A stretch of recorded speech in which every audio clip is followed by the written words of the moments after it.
श्री स्वामी समर्थ. जय जय स्वामी समर्थ. नमस्कार सर्व स्वामी भक्तांचे आपल्या चॅनलमध्ये मी सहर्ष स्वागत करत आहे. आजच्या व्हिडिओमध्ये मी आपणास चातुर्मास कधीपासून सुरू होणार आहे आणि कधी संपणार आहे हे सांगणार आहे. याचबरोबर या चातुर्मासामध्ये आपण कोणकोणत्या सेवा करणार आहोत आणि या सेवा करण्यासाठी कोणकोणते ग्रंथ किंवा पोथी लागणार आहे याची संपूर्ण माहिती तुम्हाला देणार आहे. जेणेकरून ह्या चातुर्मासामध्ये मला सेवा करायची होती परंतु ग्रंथच नाही किंवा माझ्याकडे पोथीच नाही, यामुळे सेवा करायची राहिली असं होऊ नये यासाठी मी आज तुम्हाला या ग्रंथांची थोडक्यात व मोजकी माहिती सांगणार आहे की आपल्याला या चातुर्मासामध्ये सेवा करण्यासाठी कोणकोणत्या ग्रंथांची गरज पडणार आहे. यासाठी तुम्ही व्हिडिओ शेवटपर्यंत कोणत्याही प्रकारे स्किप न करता नक्की बघा. चातुर्मास हा येणाऱ्या आषाढी एकादशीपासून सुरू होणार आहे, तर तो संपणार आहे हा 21 नोव्हेंबरला. आणि हा जो कालावधी आहे 4 महिन्याचा, हा 4 महिन्याचा कालावधी हा आपल्या जगाचे पालक विष्णू महाराज यांच्यासाठी खास असतो. कारण या 4 महिन्याच्या कालावधीमध्ये आषाढी एकादशीला आपले विष्णू महाराज हे आपल्या शेषशयनावरती निद्रा अवस्थेत जात असतात. अर्थात त्या एकादशीला ही देव शयनी एकादशी असे म्हणतात, ज्या दिवशी विष्णू महाराज हे शेषशयनावर निद्रा अवस्थेत जात असतात आणि ते उठतात ते डायरेक्ट देव उठणी एकादशीला. अर्थात ही देव उठणी एकादशी ही 21 नोव्हेंबरला येत आहे. मग ह्या 4 महिन्याच्या कालावधीत विष्णू महाराज आपल्या संपूर्ण जगाचा कारभार हा शिवशंकर शंभू यांच्याकडे सोपवतात आणि आपण निद्रावस्थेत जात असतात.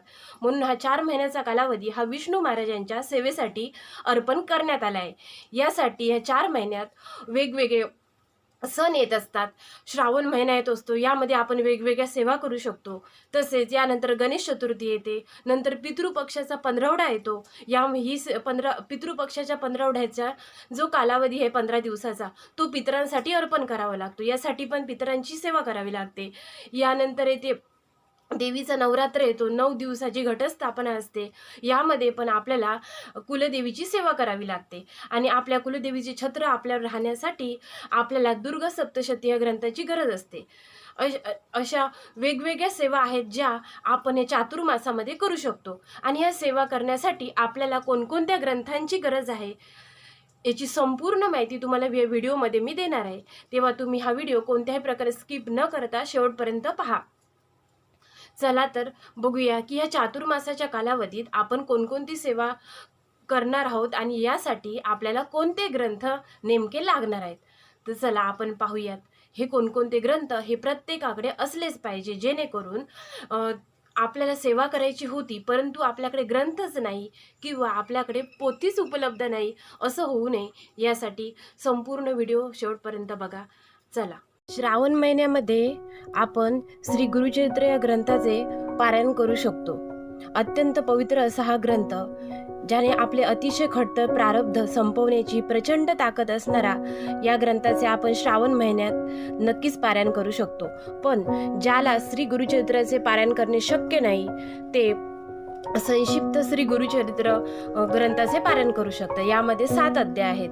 तसेच किंवा श्री सप्तशती गुरुचरित्र सार या ग्रंथाचे हे पारायण करू शकतात. ज्यांना श्री गुरुचरित्र पारायण करणे शक्य नाही ते हे 2 ग्रंथ पारायण करू शकतात. संक्षिप्त श्री गुरुचरित्र हा 7 अध्यायाचा आहे, तर सप्तशती श्री गुरुचरित्र हा 51 अध्यायाचा आहे. तसेच श्रावण महिन्यात अजून एक आपण सेवा करू शकतो आणि ती म्हणजे नवनाथ भक्तिसार ग्रंथाची. प्रत्येकाच्या घरात नवनाथ पारायण हे झालंच पाहिजे.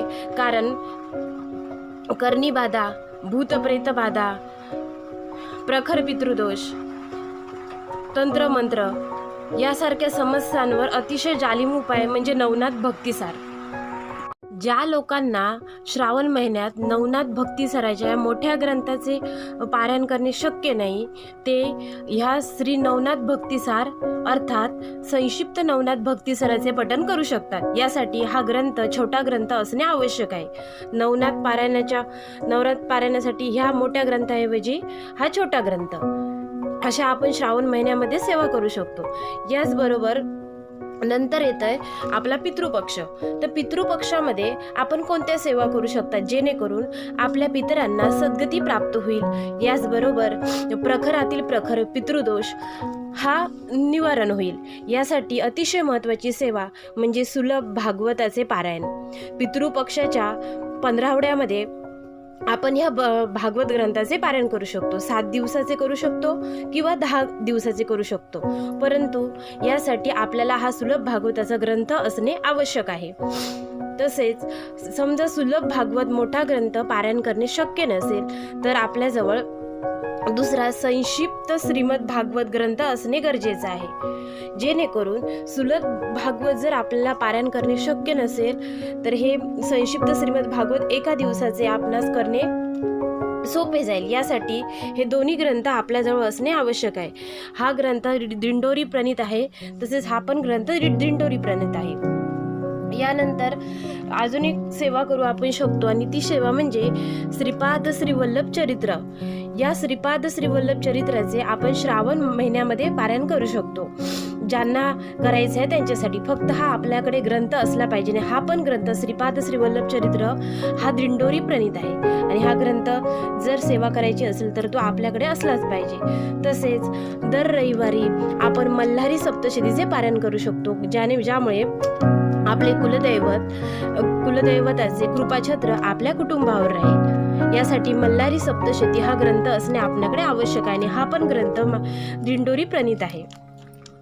तसेच नवरात्रीमध्ये घटस्थापना असते, अर्थात घटस्थापना ज्यावेळी आपल्या घरी घट बसतो त्यावेळी आपण ही दुर्गा सप्तशतीचे पारायण करू शकतो. यासाठी हा ग्रंथ असणे आपल्याकडे अत्यावश्यक आहे. दुर्गा सप्तशतीचे 1 पाठ किंवा 14 पाठ असे 9 दिवसात केले जातात.